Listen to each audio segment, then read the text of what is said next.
titulaire du LPS et coxylaburnéti, va vous présenter une toute petite partie de son travail, donc vraiment la face supérieure de l'iceberg, la face inférieure, on est en train d'y travailler et on avance lentement. Donc il va vous présenter en tout cas les bases de ce qu'on a pu mettre en évidence. Donc à vous, je fais la parole.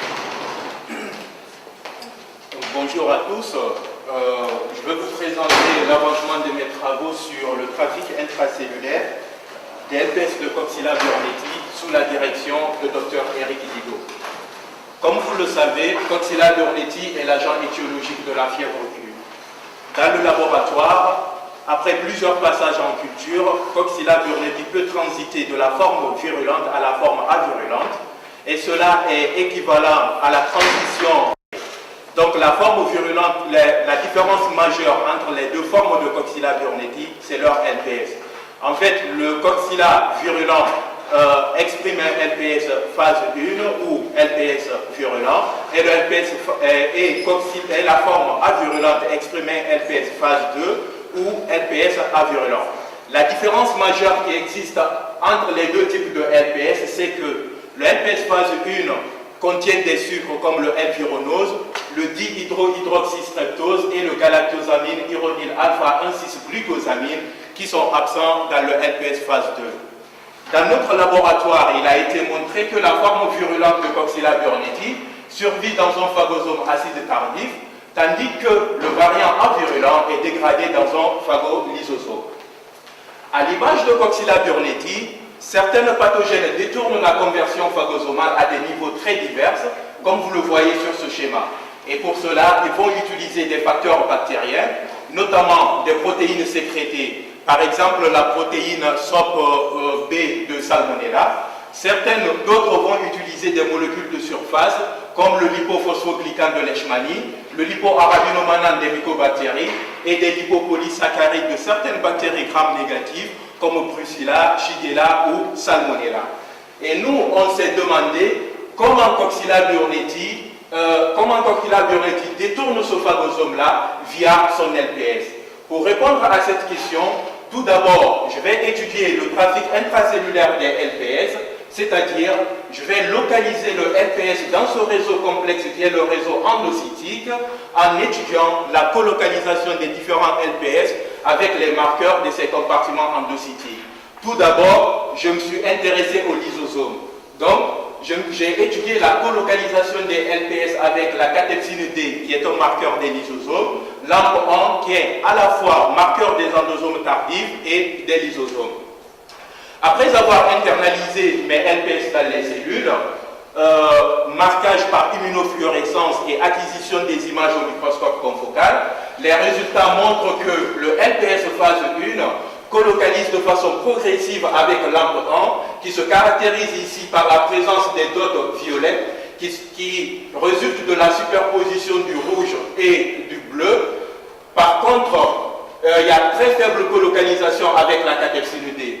Pour le LPS phase 2, il y a colocalisation avec la catepsine D, mais également avec LAMP1, qui se caractérise ici par la présence des dots blancs, qui est la superposition des trois couleurs, et cette colocalisation augmente progressivement avec le temps. Lorsque j'ai quantifié, donc on voit clairement que phase 1 et phase 2 colocalisent de façon progressive avec LAMP1, mais par contre, seulement le LPS phase 2 colocalise fortement avec la catepsine D. Donc, on peut dire que le LPS phase 1 est localisé dans des endosomes tardifs, puisqu'il colocalise avec LAMP1, mais très faiblement avec la catepsine D. Le LPS phase 2 colocalise avec LAMP1 et la catepsine D, donc ce LPS-là est localisé dans les lysosomes. Donc, j'ai confirmé ces résultats de localisation des LPS dans les lysosomes en utilisant un autre marqueur lysosomal qui est le alpha-N-acétylglucosaminidase, qui est une enzyme lysosomale qui dégrade certains motifs, les motifs de N-acétylglucosamine de certains sucres. Donc, après avoir internalisé les LPS dans les cellules, marquage et quantification de colocalisation, les résultats obtenus sont similaires à ceux obtenus avec la catepsine D, c'est-à-dire le LPS phase 1 colocalise très faiblement avec ce marqueur lysosomal, contrairement au LPS phase 2 qui colocalise très fortement avec ce compartiment. Donc on peut dire que le LPS phase 2 est localisé dans les lysosomes, mais pas le LPS phase 1. Donc nous savons que le LPS phase 1 est localisé dans un endosome tardif qui exprime LAMP1. On s'est demandé, est-ce que ce compartiment tardif-là présente toutes les caractéristiques d'un endosome tardif?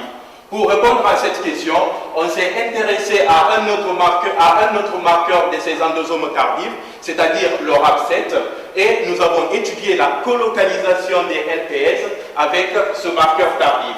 Et les résultats montrent que le LPS phase 1 colocalise très faiblement avec ce marqueur. Par contre, le LPS phase 2 colocalise fortement, qui se caractérise par la présence des dots jaunes, qui est la superposition entre le rouge et le vert. Cette colocalisation augmente vers un maximum qui est atteint vers les 90 minutes, puis il y a diminution. Lorsque j'ai quantifié, on voit clairement que phase 1 colocalise très faiblement avec ce marqueur, contrairement au LPS phase 2 qui colocalise jusqu'à 80%. Donc on peut dire que phase 1 est localisée dans un compartiment exprimant un faible taux de RAP7. Par contre, le LPS phase 2, le LPS phase 2 colocalise fortement avec RAP7. Donc lorsque je récapitule tout ça, donc on voit que le LPS phase 1, le LPS phase 2 ou LPS avirulent, après internalisation, va se localiser dans les lysosomes, en passant par les endosomes tardifs. Par contre, le LPS phase 1 va se localiser dans un compartiment tardif qui est LAMP1 positif, mais qui ne possède pas toutes les caractéristiques d'un endosome tardif, puisqu'il exprime très faiblement le RAP7. Alors on s'est demandé, ce compartiment n'est-il pas un autophagosome, puisque dans la littérature, il est décrit que les autophagosomes expriment également ce marqueur. Moi, j'ai confirmé cela en faisant un marquage de LAMP1 avec le P62, qui est un marqueur de ces autophagosomes. Donc là, sur cette image, on voit clairement qu'il y a colocalisation entre ces deux marqueurs qui se caractérisent par la présence des dots jaunes. Alors, qu'en est-il pour notre LPS? Donc, pour répondre à cette question, j'ai étudié la colocalisation des LPS avec ce marqueur, c'est-à-dire le P62, qui est un marqueur des autophagosomes. Les résultats montrent que le LPS phase 1 ne colocalise pas avec ce marqueur et le LPS phase 2 colocalise très faiblement avec ce marqueur. Lorsqu'on quantifie, on voit clairement que le LPS phase 2 ne colocalise pas avec ce marqueur. Donc ensuite, on s'est intéressé à d'autres compartiments, puisque dans la littérature, il est décrit que les LPS pouvaient transiter par d'autres compartiments comme le Golgi ou bien le réticulum endoplasmique avant d'être recyclé au niveau de la membrane. Ensuite, il y a également d'autres compartiments qui, comme les endosomes précoces, qui sont ici, en fait, qui représentent les premiers endosomes qui reçoivent les cargos provenant de la membrane.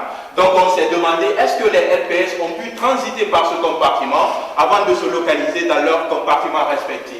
Pour vérifier cela, j'ai étudié la colocalisation des LPS avec RAP5, qui est un marqueur de ces compartiments précoces. Donc les résultats montrent que le LPS phase 1 et le LPS phase 2 colocalisent avec ce marqueur qui se caractérise ici par la présence des dots jaunes, qui est la superposition des deux couleurs. Lorsque j'ai quantifié, on voit effectivement qu'il y a colocalisation, mais le LPS phase 1 colocalise de façon retardée par rapport au LPS phase 2. Maintenant la raison, je ne le sais pas, mais bon, on sait que dans la littérature, il est décrit que les RAP-secs sont recrutés au niveau de la membrane des endosomes précoces par une molécule qu'on appelle GDI, et ce recrutement est plus efficace lorsque cette molécule-là est phosphorylée par une kinase. Donc à partir de là, on peut émettre l'hypothèse selon laquelle le LPS phase 2 va activer en fait cette kinase-là qui va phosphoryler le GDI, et ce GDI va recruter les RAP7 de façon rapide et plus efficace à la surface des endosomes précoces. Par contre, phase 1, n'activant pas cette kinase, donc du coup, le GDI n'est pas phosphorylé, le recrutement va quand même se faire, mais de façon plus lente par rapport au LPS de phase 2. Donc probablement ça pourrait expliquer ce retard. Donc ce qu'il faudrait retenir, c'est que le LPS phase 1 et le LPS phase 2 transite par ce compartiment précoce. Ensuite, je me suis intéressé au Golgi. Donc, j'ai étudié la colocalisation des LPS avec la ziantine qui est un marqueur de ce compartiment.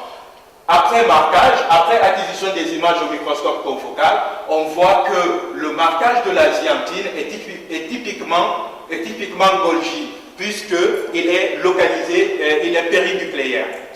Donc, on voit également qu'il n'y a pas de colocalisation entre ces deux marqueurs, puisqu'il n'y a pas de dot jaune. Donc, lorsqu'on quantifie, on voit clairement qu'il n'y a pas de colocalisation entre les LPS et la ziantine. Donc, les LPS ne transitent pas par ce compartiment. Ensuite, on a regardé aussi si les LPS transitent par le réticulum endoplasmique. Pour ça, on a étudié la colocalisation des LPS avec la calnexine, qui est un marqueur de ces compartiments. Donc là aussi, on voit clairement, tout comme le Golgi, que les LPS ne se localisent pas dans ce compartiment. Lorsqu'on quantifie, on voit clairement qu'il y a une faible colocalisation. Donc, le LPS phase 1 et le LPS phase 2 ne transitent pas par le réticulum endoplasmique.